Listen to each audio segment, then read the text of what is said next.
have the Ayatollah of fantasy rock and roller with us today, Adam Rank. How are you doing, Rank? They look great in person, and I just can't wait till next year where we can pack it full of 25,000. Hey, Bob, how you doing? Hey, I'm doing great. I didn't know it was Ball Guys Day. It was being ranked. I mean, how do you lose? This is the Dynasty Vipers ViperCast.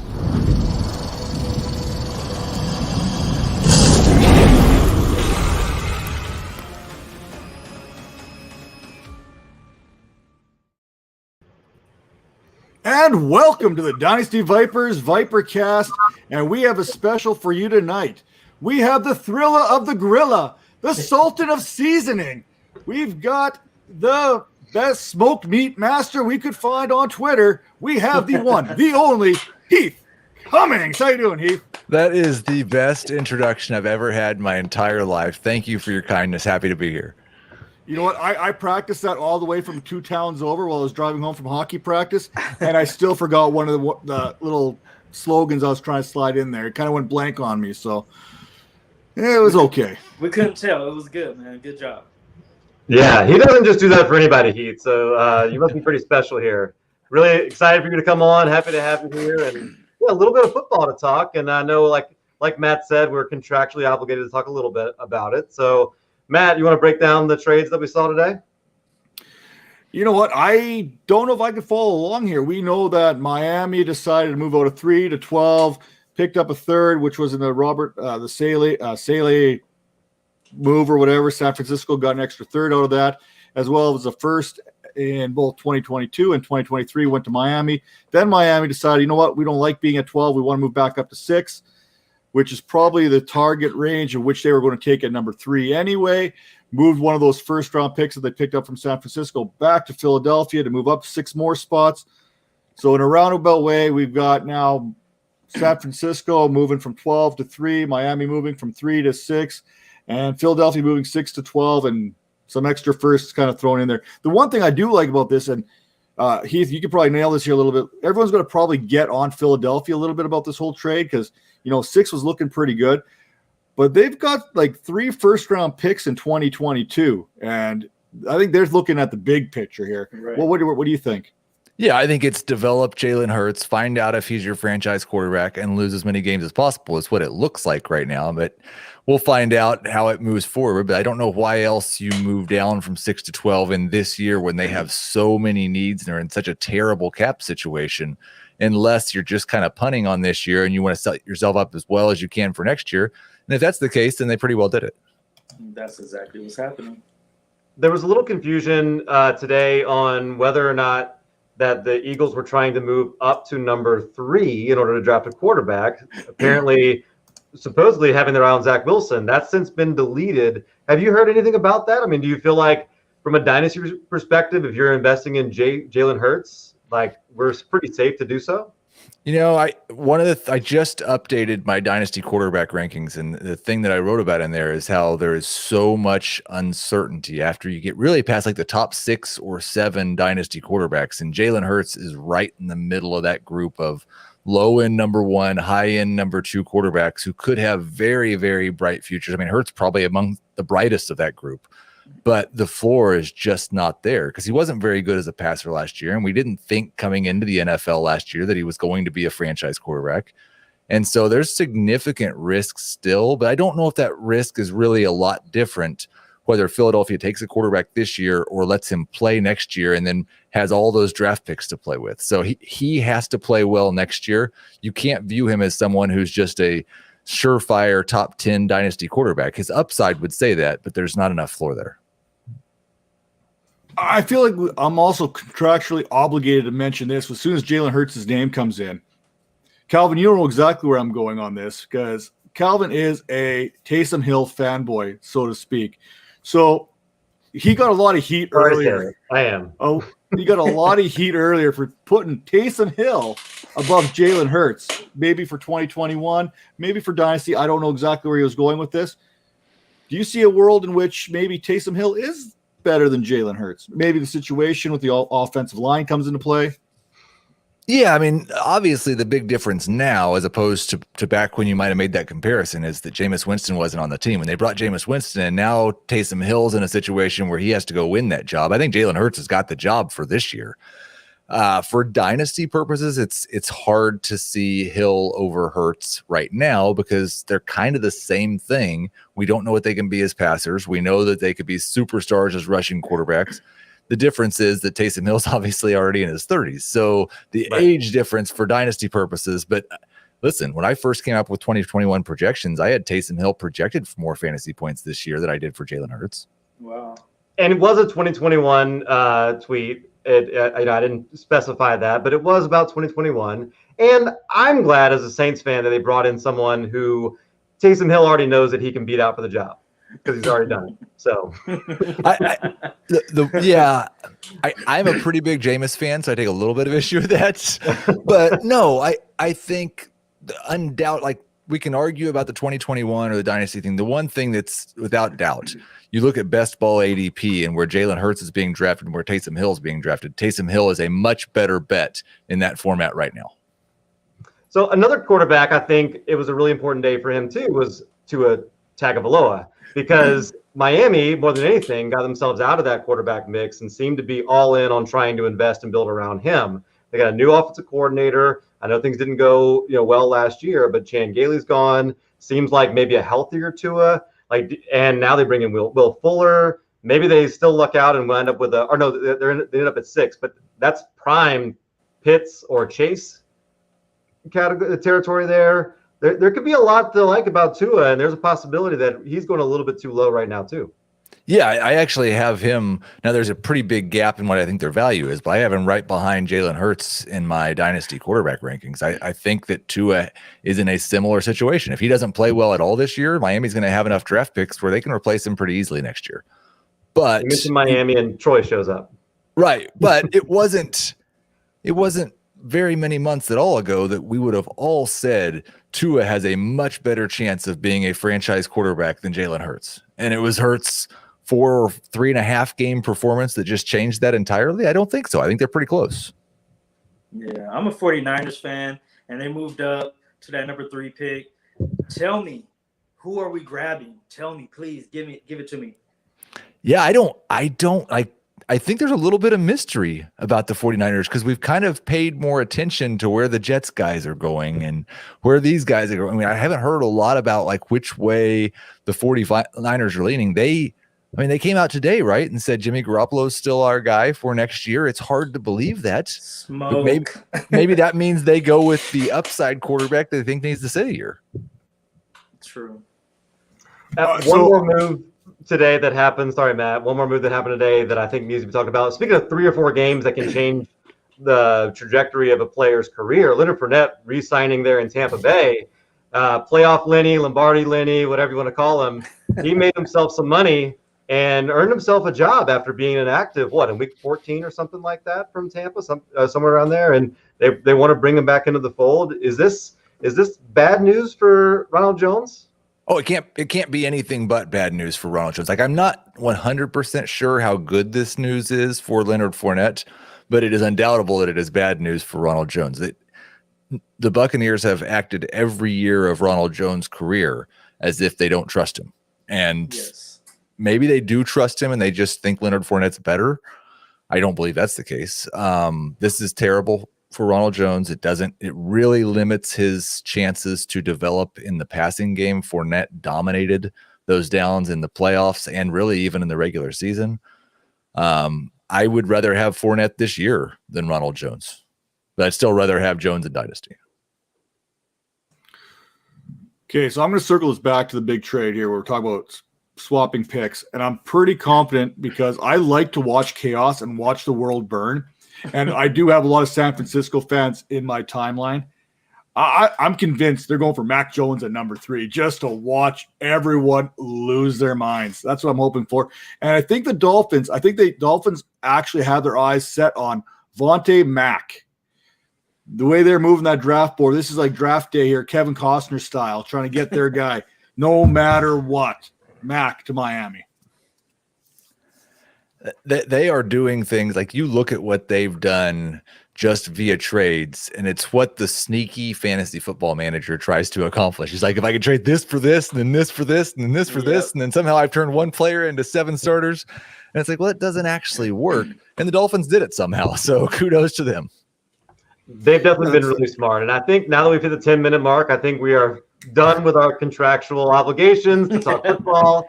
And now we get into the good stuff. We're going to get to know you a little bit. So Heath, I know you certainly have had moments where I've heard you mention music. You've made fun of Adam a little bit for not knowing certain things, and that's always fun. Intro music, though, if there was a song, if you were a closer coming in to close a game or a wrestler going out to the ring, and there was the right song to introduce you to the crowd, what would that be? I have no idea why this was the first song that came up in my head, other than it was like the first favorite song that I can remember. It was the first cassette that I ever bought. But I'm going to go with Living on a Prayer by Bon Jovi, which would be ominous if I was a closer coming in. But yeah, that's what I'm going to go with. Nice. You really can't go wrong with anything Bon Jovi. You know, anything from Slippery, from Wet there, maybe a little Dead or Alive. You know, something that you don't necessarily have to sing to go out there. Like Bon Jovi, you don't actually have to sing. You can scream it, but it's like a loud talking is what Bon Jovi does. And you can pretty much say that as you're coming out to the mound, as you're going out there, and kind of get yourself psyched up. Yeah, I will say that, like, if you try to sing it, and unfortunately on a few karaoke occasions I have, it's not a song that you want to try to sing in front of people. You want to give us a taste of that right now? No, not you. That's a good ask, though. Like, good job asking for it, but no, not at all. I'm going to get one person. Everyone says no. I'm going to get one. And music plays an important part, but then obviously growing up, sports for a lot of us who end up talking about this, you know, and certainly for someone like you that talks about it for a living, sports had to be a pretty big part of your childhood. What kind of was your go-to sport? What were you good at? Like, what was when you grew up and you were on the playground? What was your go-to sport? I guess it was probably basketball. Like when I was younger, it was soccer because it's the best sport to play when you're too young to play anything else athletically. But I think it was probably basketball. That was the only sport that I really played successfully in high school, and I wasn't particularly skilled. I was more the rebound and defense effort guy, but yeah, I played that through high school. So baseball was the sport that it kind of got me statistically. I would spend hours with baseball cards and coming up with new statistics and all kinds of stuff like that. But basketball was the only one that I really played. I like when we talked with card collectors, people who collected cards when they were younger. Did you ever put the cards in the spokes of your bike and then took off on your bike? No, that really, like, you know how some people, the nails on the chalkboard or the fork on the plate gives them like the thing where they shake. That's what baseball cards in the bike spoke did to me. That's pretty funny. Yeah, no, I remember kids with the hockey cards up here. They'd put them in the spokes and it had that flapping sound. And I think I did that with playing cards once. Like a set of just like my parents' playing cards, maybe, but not baseball cards. They're probably less valuable, a deck of 52 than a deck of. I don't know. I was collecting in the mid 80s when they started making like 10 million of every card, and they're all worth a nickel now. So the playing cards may have been more valuable. Right. Speaking of valuable, I would pay good money to watch yourself along with Dave and Jamie and Adam do the combine. Like throw in some like onesie, one pieces there. Get ready, line up on that 40 like a simulcam here, and just go at it. Who's going to get the scouts' attention if the four of you got together for a combine? Well, that's a difficult question. Adam always says that he would win the 40-yard dash. I'm pretty sure it would come down to Jamie and I, and it would depend on the time of year because our fitness varies a lot through the season and the off season. But there's not like Adam's 5'6", Jamie's 5'9", and I'm 170 pounds. So Dave's the only one that has any shot of the crew. He's going to have to grab the scout's attention based on potential, but Dave would have the best chance.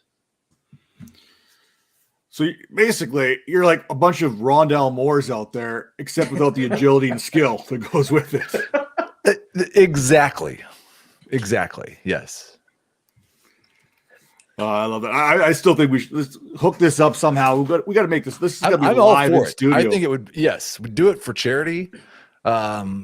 I think it would be fantastic. I would make a complete fool of myself, but that would be okay because Adam would make a bigger fool of himself. and that's what's important. It's like if you're in the woods, you just have to make sure you're faster than one person there if there's a bear attack, right? You just have to be faster than the slowest guy. That's it. I just want to see him put the 225 in his hands and just see where it goes from there. Would any one of you guys get it off the rack? Is that a thing? Like, would you guys? I doubt it. I don't think like there was a point in my life, certainly, and I think in Jamie and Dave's as well, where we would have.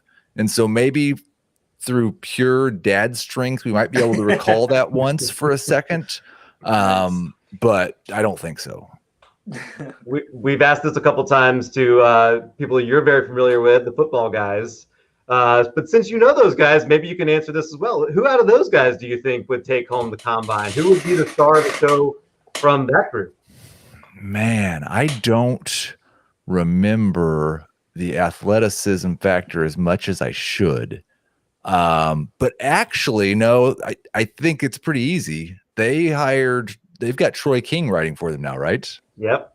And he is in the gym every morning at like 5:45 on Twitter. And so I'm going to go with that guy. Okay. I'm going to put the brakes because it's Troy and I can do this. Just because you're in the gym at 5:45. I've seen the pictures. I haven't seen him actually do anything other than the pictures. Between him and Jordan Richardson, all they're doing is taking selfies in the gym. So I think come Monday when I go to work, because I work in a building with a gym, and by the way, I've never touched any of the equipment. I'm like going to sit there and start taking pictures of myself in there and sending them to the boys.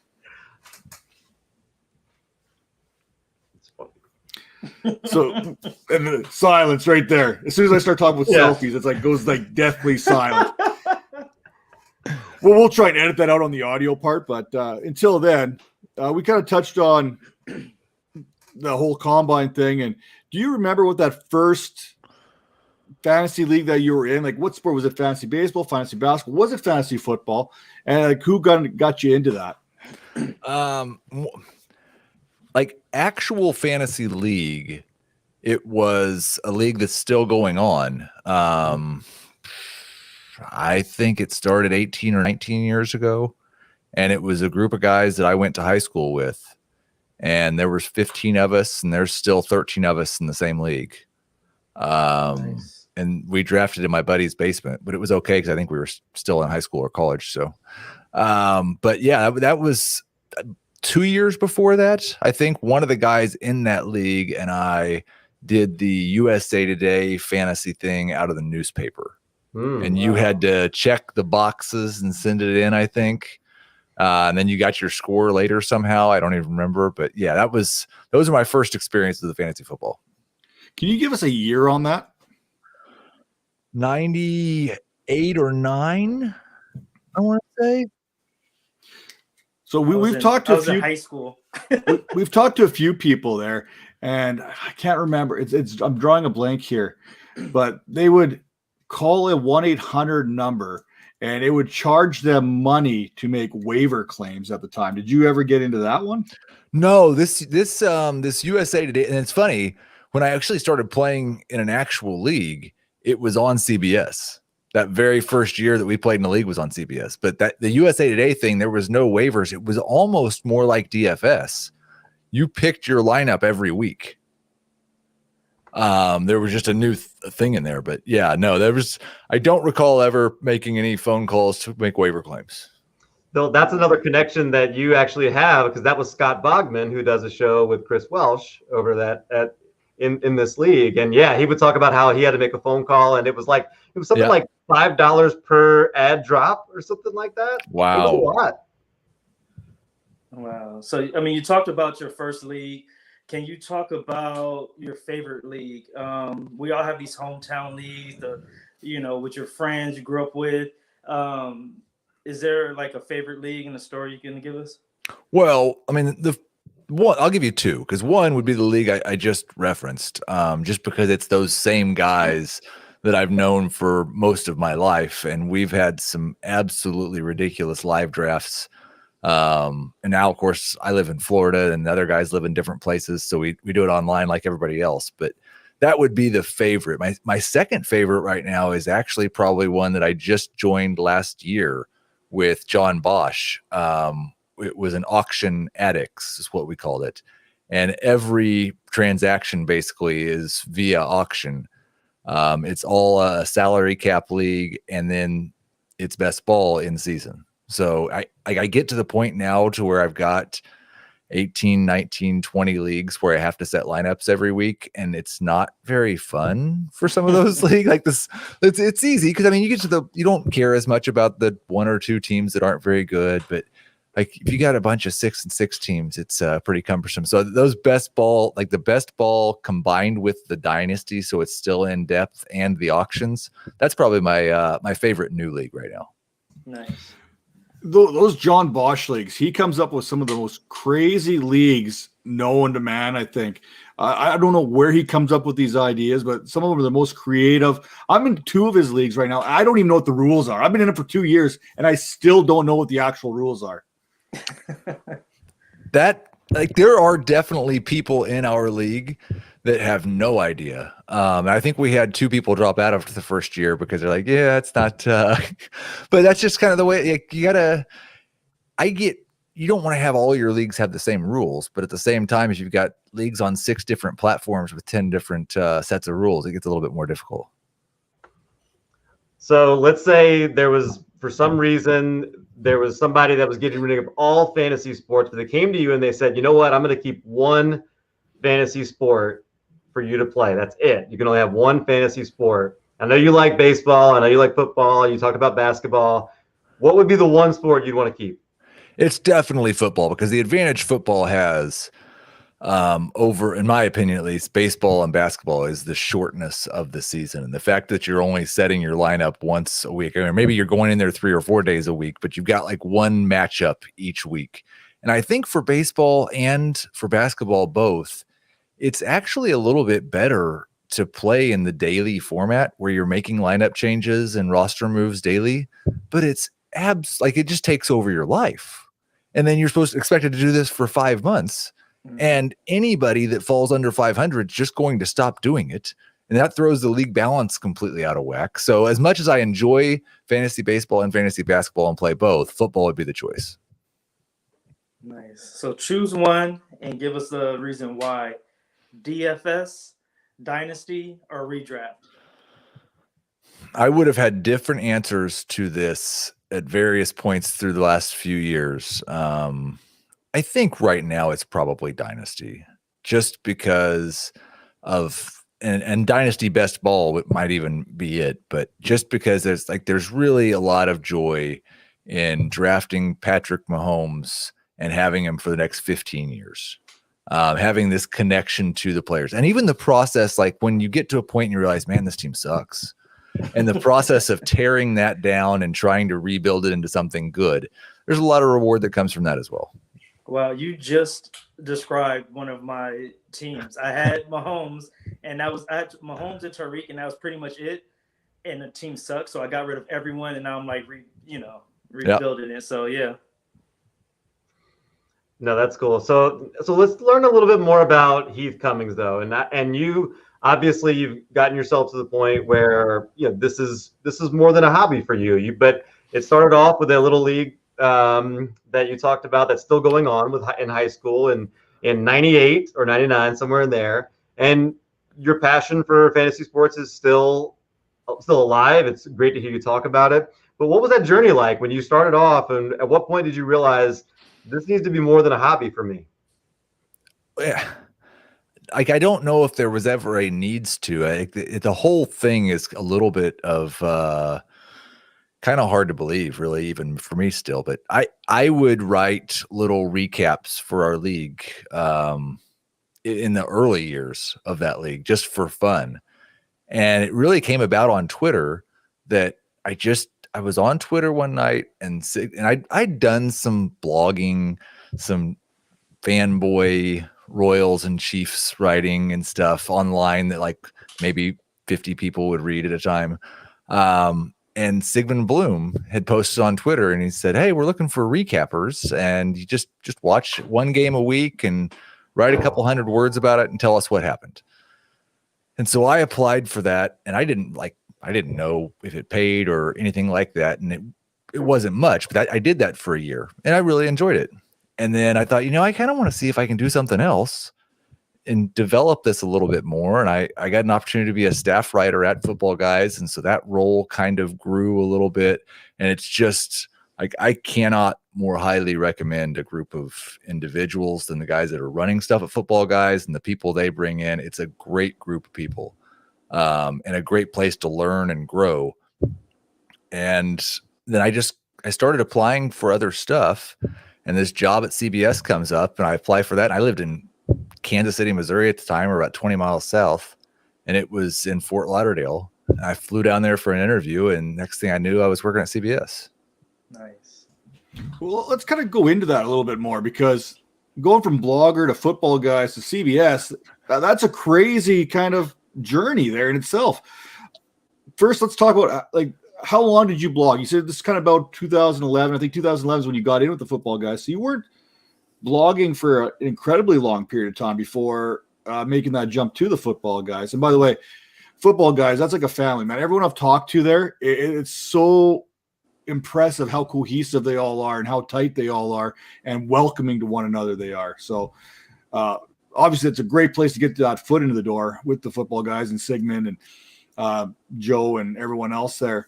But kind of talk about how that going. You kind of said recapping was kind of that foot in there, and you did that for about a year.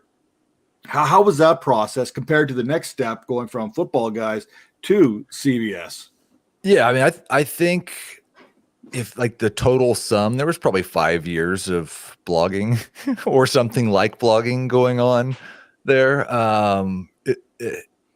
It wasn't very much at all. It was just enough to be writing regularly. And I think that's a big key. If you want to write, you need to write. You can't wait until somebody pays you to write.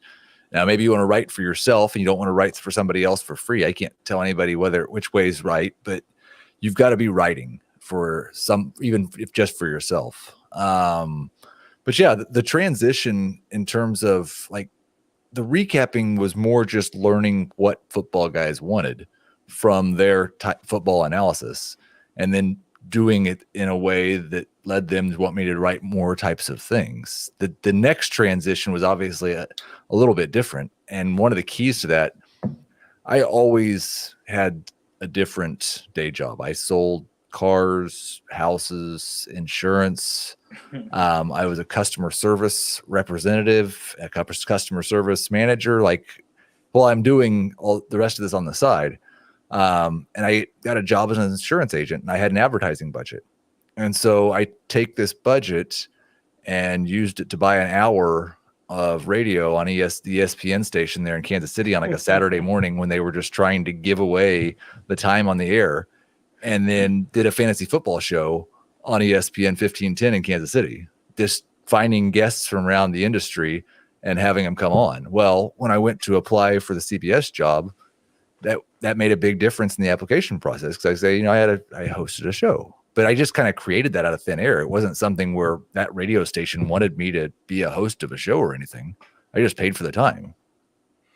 So obviously going to CBS off the get-go, the hosting kind of helped, but you were kind of going there more so, I'm going to assume, as a writer than a TV personality. Actually, and that's like, I kind of went there as a DFS personality, and that was pretty early in the DFS explosion. And I was working towards being an expert, but there were not hardly any experts. And CBS actually had a new show that they were doing, Daily Fantasy Live. And it was a deal with FanDuel where we were discussing fantasy baseball, fantasy basketball, fantasy football. And so, yeah, it was as a baseball writer and a football writer, but it was also as an analyst on this new show. And I'd never done anything on video before in my entire life. But my audition during that, I don't know why they hired me, because I was absolutely terrible at it. But they apparently saw that I could maybe learn how to do it better one day. Maybe I will. I'm not sure. But yeah, that, it was partially for writing and fantasy analyst, but it was also for DFS and being an analyst on that show. Can you kind of talk our viewers through that whole process of actually being a TV personality? Because it's a totally different game than just writing or even what we're doing right now. You got the camera here, looking into the camera and everything else that's going on, and then trying to remember everything that's going on around you. What was that jump like to go into the actual studio and recording? It's the hardest thing I've ever had to do, and it's still the hardest thing that I do. And I like part of that's just, I think, personality. I can sit down and write 1,000 words in 45 minutes and about just about anything. And it just, that part's easy for me. This is pretty easy, but when you're on the set, especially the thing that I've struggled with the most, and I don't think very good at, is when you'll end up in a different set than somebody else and you're not talking to anybody. You're just sitting there looking at a camera. And it's awkward and I'm still not very good at it, but no, it's been a learning experience. It's weird is what it is. So we had Rank on earlier and he focused right into his camera the entire show. You could tell his personality. I cannot keep my eyes off you on my screen when we're talking, when Calvin's talking. So my eyes are everywhere. You said, you've got to focus. You got to talk to the camera here. There's nothing else going on. Meanwhile, I'm watching you guys kind of talk the same. I don't know how you keep your focus. My attention is just kind of all over the place here. And I don't worry about it as much on podcasts. The challenge has been, and even on we do all of our podcasts on YouTube now as well. And I don't think about it at all. I'm looking at the camera half the time, watching what the guys are doing too, just exactly like you are. The challenge has been that during the shutdown, a lot of our shows have been from this setup right here where I'm at home, just the same exact way that I am on a podcast. And it is hard to keep that focus on the little camera when you want to know what's everybody else talking about down here. Yeah. Can you give us, go ahead, Matt. No, we'll go ahead. I'll jump in right after you. Oh yeah. I just wanted to get a story of one of your favorite either podcasts or interviews, something memorable. Well, my favorite, I don't know about interview, my favorite podcast moment still, 2 years ago, maybe 3, Adam Azer and I, we have 2 podcast leagues every year. We have our regular podcast league and then one that we've named for the people that's, Adam and I are the only ones that play in it. We share our teams. We get as many people in as we can.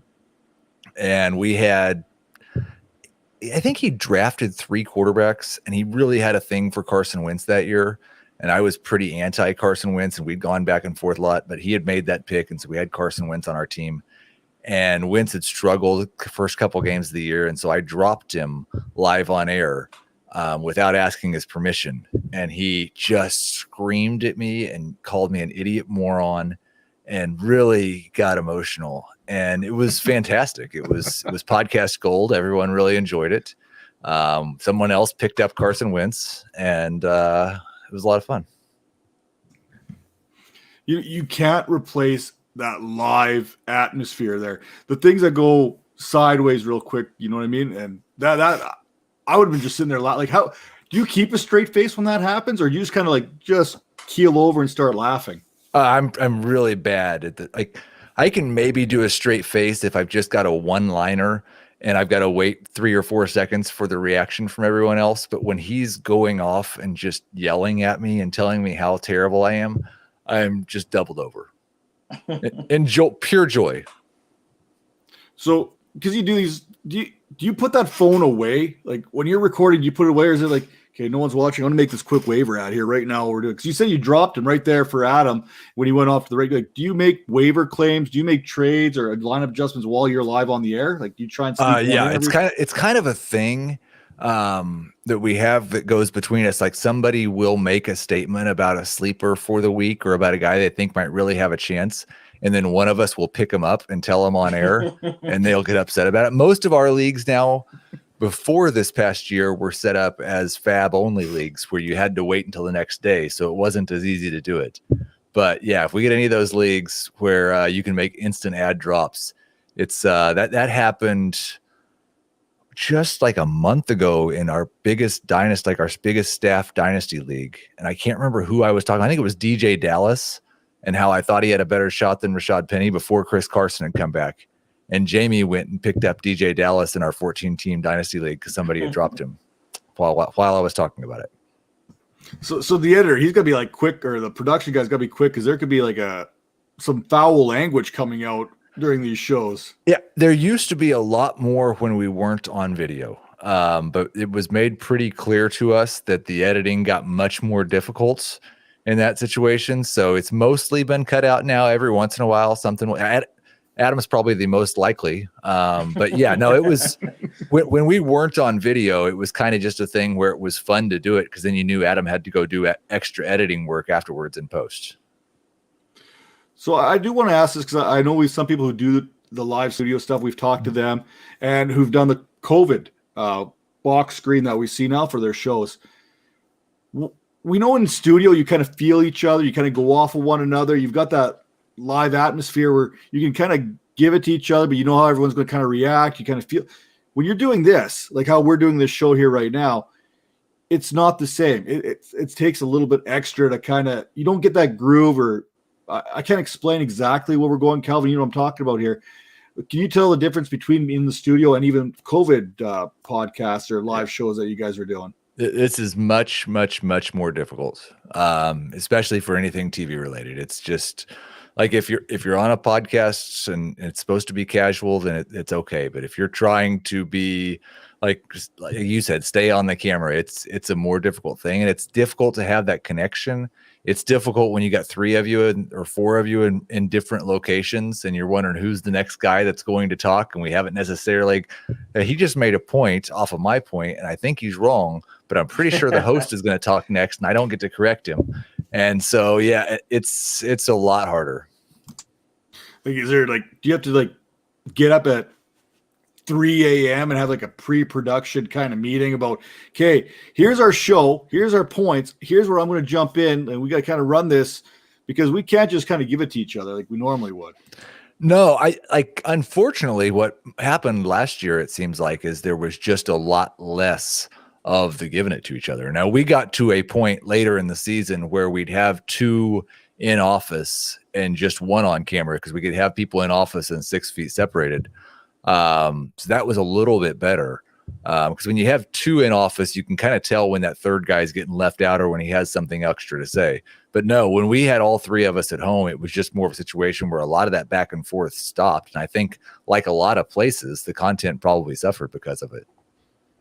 Well, I still think your chemistry comes through, and part of that, I think Adam has always been away from you guys, so there was a little bit of continuity there. But yeah, there is kind of that. It's fun to see you guys kind of interact like that. And you mentioned the time where your favorite moment. The other moment that I thought was, was it Jamie that you mentioned the editing, where just at the end of the show he was like, "What time does it say right now there, Adam?" And then he must have went on a wild F-bomb rant in the middle of the show just to make Adam go back and edit it. Yeah, that happened like right before I got there with the baseball podcast with Nando, when Nando used to be on the baseball podcast, and he did that same thing to Adam. So yeah, it's a lot of fun, and we've got good camaraderie, and I've been lucky, whether I've been at Football Guys at CBS, to work with great people, and that makes this job so much easier when you don't dislike the people that you're working with, when you actually like them. So in a world where fantasy and all that didn't become your thing, where would that camaraderie be? What would you be doing? What would your hobbies be? What would your job be? What would Heath Cummings be doing without fantasy football? I think I would have ended up probably writing something. I don't know what it would have been. The camaraderie part's the harder angle. Although, like I referenced that league, until I moved to South Florida for this job, I had pretty good connection with those same guys from high school. I don't know that I ever would have left the Midwest, or I ever would have left Missouri if it wasn't for this job. But I think it's, on some level, I don't know what I would have been writing about, but I would have been writing something. I'd probably still be playing golf because that was probably my biggest hobby before I started doing this full time. And I moved to South Florida. I played golf the first 2 months that I lived here. I've not played one round of golf since I got here, since that round. So I kind of thought there's a couple different ways you would go with this.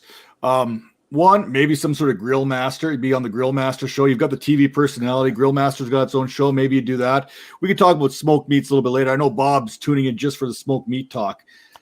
I also thought, like, you have that salesman background. I actually heard a story about a trip to Vegas where you guys found out a pizza joint with a very excellent reviews that would not deliver to your location. And yet somehow you managed to convince this pizza company to make that delivery. Can you talk us a little bit about that? You know, I actually kind of have a little bit of guilt about this story still. So I'm glad that someone else told it and thinks that it's a funny story. So that means that it was worth it, because it wasn't my money that I was negotiating with. I had volunteered to call this pizza place and make the order. I had somebody else's credit card, and they said they didn't deliver. And I said, well, would you guys deliver for $10? And they're like, what do you mean? I said, well, if we just gave them an extra $10, would that make it worth it? I said, no. I said, well, what about 20? 30? I think it was 30 that they finally said, yeah, $30 extra charge. Then we could bring it out there. And I, like, the whole time, everybody around's like kind of laughing at it and thinks it's funny. And then I get the pizza and everybody's cheering. And I realize that wasn't even my money that I was I just gave somebody else's $30 to them so that they would bring this pizza to us. So I'm glad somebody else remembered the story in a fond way. Well, my understanding is this pizza joint probably did pretty good on this, because there was a lot of hungry growing men looking to be fed here. It was a lot of pizzas. So definitely was worth it for them to come out there. But yeah, the guys I was talking to about this story, they thought it was hilarious. They're like, you have to ask them about this. You just have to. So I was like, you know what? We've got this question. This kind of slides in perfect. Salesman. It makes sense now when you talk about you're in sales before this whole thing. Now the whole story kind of comes around. I love it. There's a lot of similarities between sales and fantasy football analyst. Well, let's kind of talk about that, because as a fantasy analyst and a salesman, can you kind of tell us what you've learned through fantasy sports? And like, you kind of get your hands in a few different things here. So just kind of, what have you learned during your time in the industry?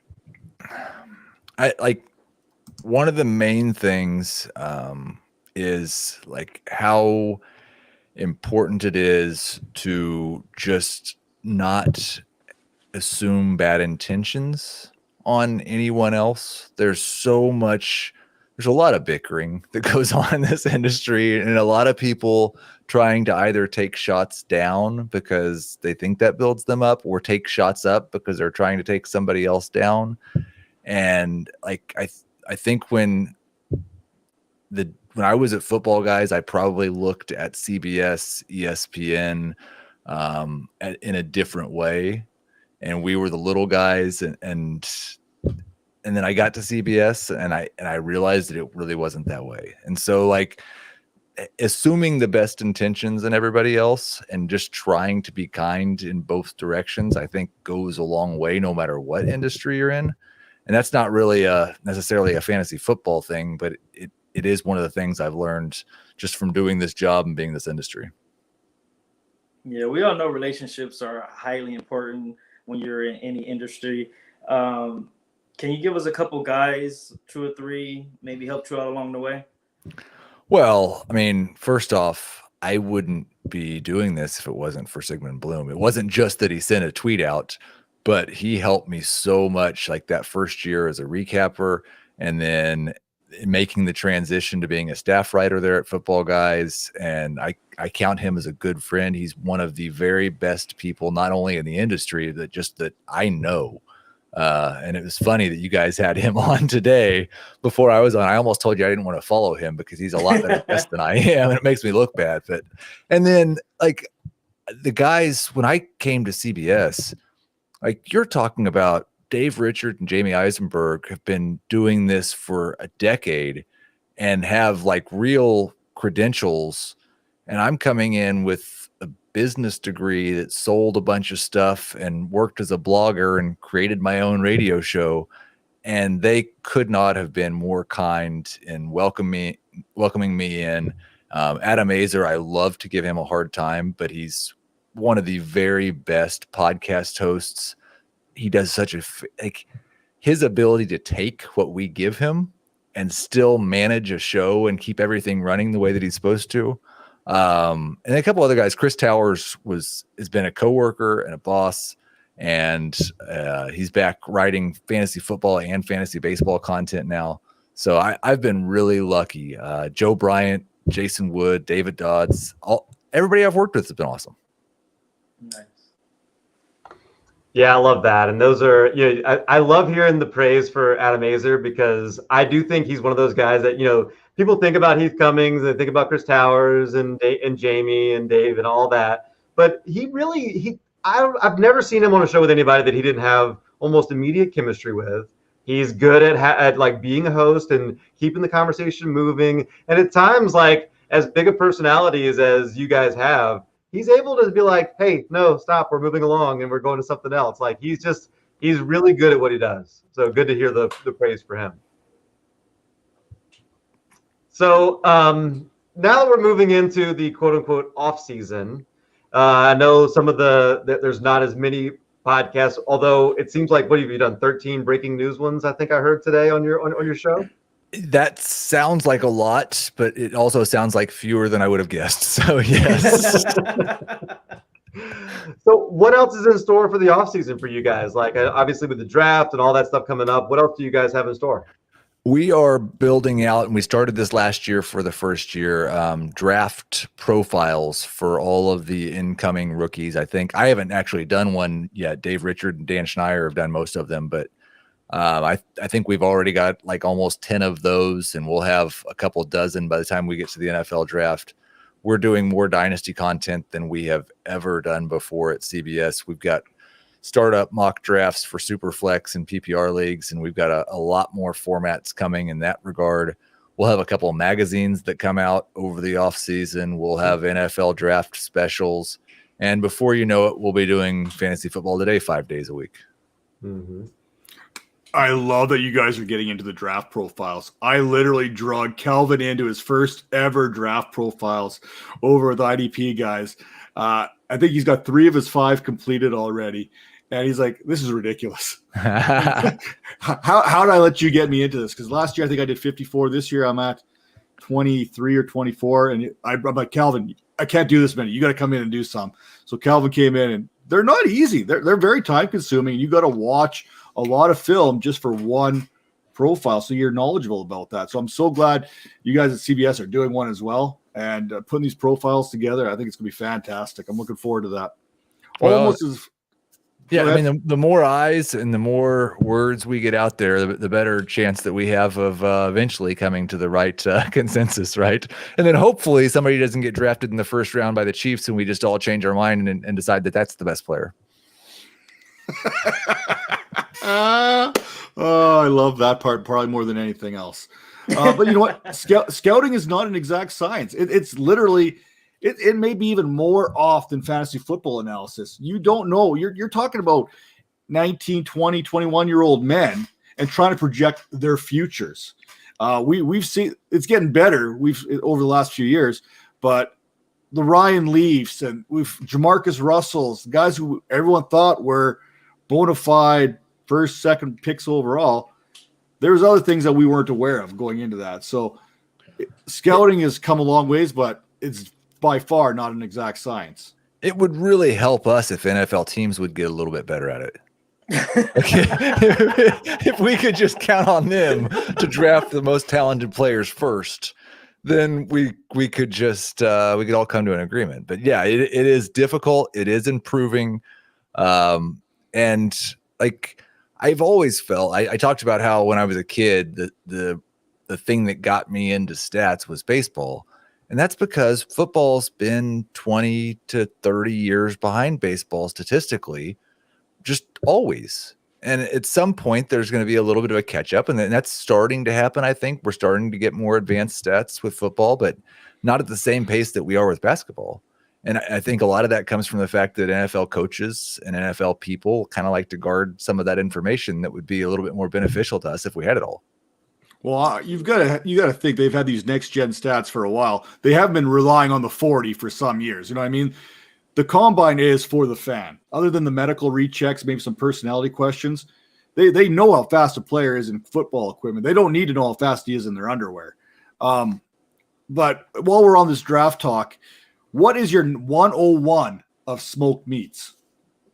Oh, without a doubt, it is burnt ends, which is the point of the brisket that I usually cut off about, like, it depends on the size of the brisket, about 13 hours into the smoke. I'll take the brisket off. I'll cut the point off. I'll wrap the flat and put it in a cooler and some towels to sit for a couple hours. And then you chop the point up into little, maybe half-inch, maybe 3/4-inch chunks. And you come up with a little seasoning, a little sauce. You put them in a metal pan, put them back on the smoker for a couple hours, and it's just meat candy. And it's by far my favorite thing. It's a problem that you have to go buy a $100 brisket or a $75 brisket, and then you also have to spend 14 hours cooking them. Like, it's not the most economical food, but it's fantastic.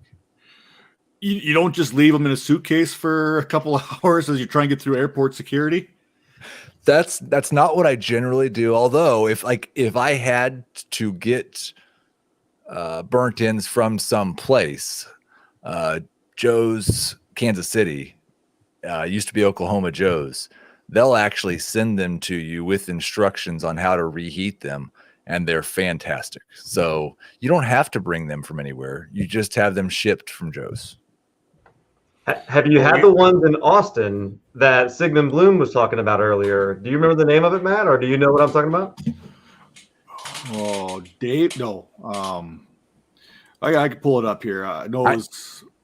I've sadly never been to Austin, and I'm not somebody like, I think Kansas City barbecue is the best barbecue in the world, but I'm not anti-Texas barbecue at all. And a lot of the stuff I do as far as smoking brisket or pulled pork, a lot of the meat stuff that I do, it comes a little like there's some Texas barbecue in that as well. So I want to go, like, they have a couple of barbecue trails. I know what you're talking about in Austin. I can't remember. Like, he wasn't talking about Franklin's, right? It might have been Franklin's, actually. That does sound right. And Yeah, it's the one that he smuggled through the airport that Matt's been referencing here and brought it to Vegas for one of those football guys' retreats. Yeah. Franklin's actually is so good that the guy that runs Franklin's has a master class. Like on masterclass. So that's legit. And I would like to have some. I want to do the Texas barbecue tour. Yeah, our buddy Bob wants to know, do you use Coca-Cola in the burnt ends? I have before. I don't on a regular basis, but I have before. Actually, like, one of the things I generally use a little bit of brown sugar, and I generally use some of the Trader Joe's organic Kansas City style barbecue sauce. I've gone on like the brown sugar is about as far as I go into the sugary stuff, and I try to stay away from some of the chemical stuff. But no, I've used Coca-Cola before for sure. Is that the secret? So is that your secret? What's the secret to making your meat? What's the family recipe?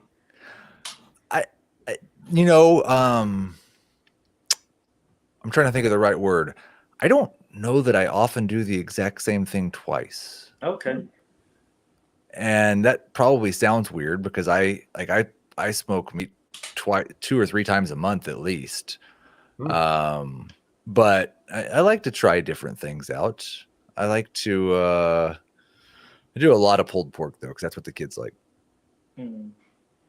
Yeah. Speaking of pulled pork, no, I'm just saying. So for those of us trying to make it in the industry, can you give us some like advice on how to make it? I mean, I got really, really lucky. So that's the first thing I'd say is it's probably to do this on a full-time basis. It's going to take some good fortune. And part of that goes back to what I said as far as what I've learned. I think the more connections you make, the more that you can be yourself and be kind and be somebody that people view as like, oh, that's one of the good guys. People are more willing to want to be around you. They're more willing to want to help you. And you're going to get more opportunities that way. We talked about it before with the writing, like whether you're writing for a site paid right now or not, you need to be writing and you need to be coming up with ideas. Yes, I think like everybody would say in answer to this question, you need to do something unique, something that differentiates yourself. That's true. I wouldn't take it too far. Like you don't have to reinvent the wheel to be a fantasy football analyst. You got to carve out your niche and you got to do what you're good at, know your strengths for sure. But I think a lot of it has to do with just doing the work repeatedly to get better at it, developing the contacts, and then having, the right kind of image. See, I'm just too lazy to do all that, so I just grew a mustache. That was my go-to. Just grow that a helps. mustache. I think that's probably gonna work. That's all I got. I'm not very interesting, and I don't got nothing new to really throw out there. So it's like, you know what? Let's throw a mustache to you. Let's just grow the greasiest, like, closer mustache I could think of. Like, we're going back in the 80s here, baseball, and put that together. And we've kind of rolled with that for a while and see how far that'll take me. I had my beard. I mean, before I took this job at one point, I had hair down to about here and a beard just about as long. But I was able to grow my beard at one point during my CBS employment to about 4.5 inches and got the call. It sounds like somebody thinks you need to shave your beard, Heath. And so I try to keep it a little bit more responsible now, so nobody tells me to shave it all the way off. We need that picture. We need a picture of that with all that hair. I've put a few on Twitter for sure. Okay. It was there was a lot. You know what? I hold all my hair pictures very dear to myself nowadays. So I'm not saying, but I'm saying. Right. But I got a few of those, like hair down to here too, believe it or not. So we got those, and those stay in a nice little box. And every once in a while when I'm crying in the shower, I'll go and grab my memory box and bring that in with me and just kind of stare at the picture and remember what was. I've told my wife there's one more run coming at some point in the future for the beard and the hair. But it won't be anytime in the near term future. Well, speaking of that here, I'm just going to kind of go, hey, Heath, kind of let everyone know what you're doing, where to find you. You kind of mentioned already, you guys got some big plans over on CBS there going forward. Where can the people get a hold of you? Yeah, I'm on Twitter at Heath Cummings SR. It's most everything I do ends up at cbssports.com. We just updated Dynasty rankings for every position, a Dynasty trade chart for my top 150. We've got prospect profiles. And if you want to see my barbecue, it's on Instagram at Heath's Meat. That is catchy. Heath's Meat. It's really nice. Yeah, it's really nice. Like when people come over for dinner and then they go home and their spouses are on Instagram and they're like, "Thanks for Heath's Meat." So you're welcome. Well, I'm glad you told me that was on Instagram. I'm not going to go Google it right now because Please don't. but it's on Instagram, Heath's Meat. Sounds like a nice little butcher shop too, doesn't it? Maybe that's what I would have done if it wasn't for fantasy football. Well, Calvin, Major, you got anything to close out with here? I'm good, man. That was a great interview. I'll just say find Major on Clubhouse. He's doing an awesome job over there, hosting a lot of rooms, keeping conversations going, doing really well. So if you're on Clubhouse, make sure you are following Major and getting the notifications when he goes live because it's always a really good time. Thank you. I am going to follow Major on Clubhouse because I am on Clubhouse and I have absolutely no idea what I'm doing. I'm scared. I have the app. I push the button sometimes. I scroll a little bit. I don't know what's going on. I close it. So I'm going to follow Major and figure out what I'm supposed to do. He really is very good at it. I'm done. Thanks. That's all I needed right there. And make sure you're following him on Twitter too, so you can find out how to get a hold of him on Clubhouse. So we got that whole thing working out there. So Heath, it's been a pleasure bringing you on here. I really enjoyed the show. There's something about not having football talk, but having football talk, but not really having football talk, and that's what I really enjoyed about this show here, Heath. And again, your time, I appreciate that, and I speak for all of us when I say thank you very much. I also say for Heath, for Major, for Calvin, for myself, this is Dynasty Vipers ViperCast, and we're gone after I find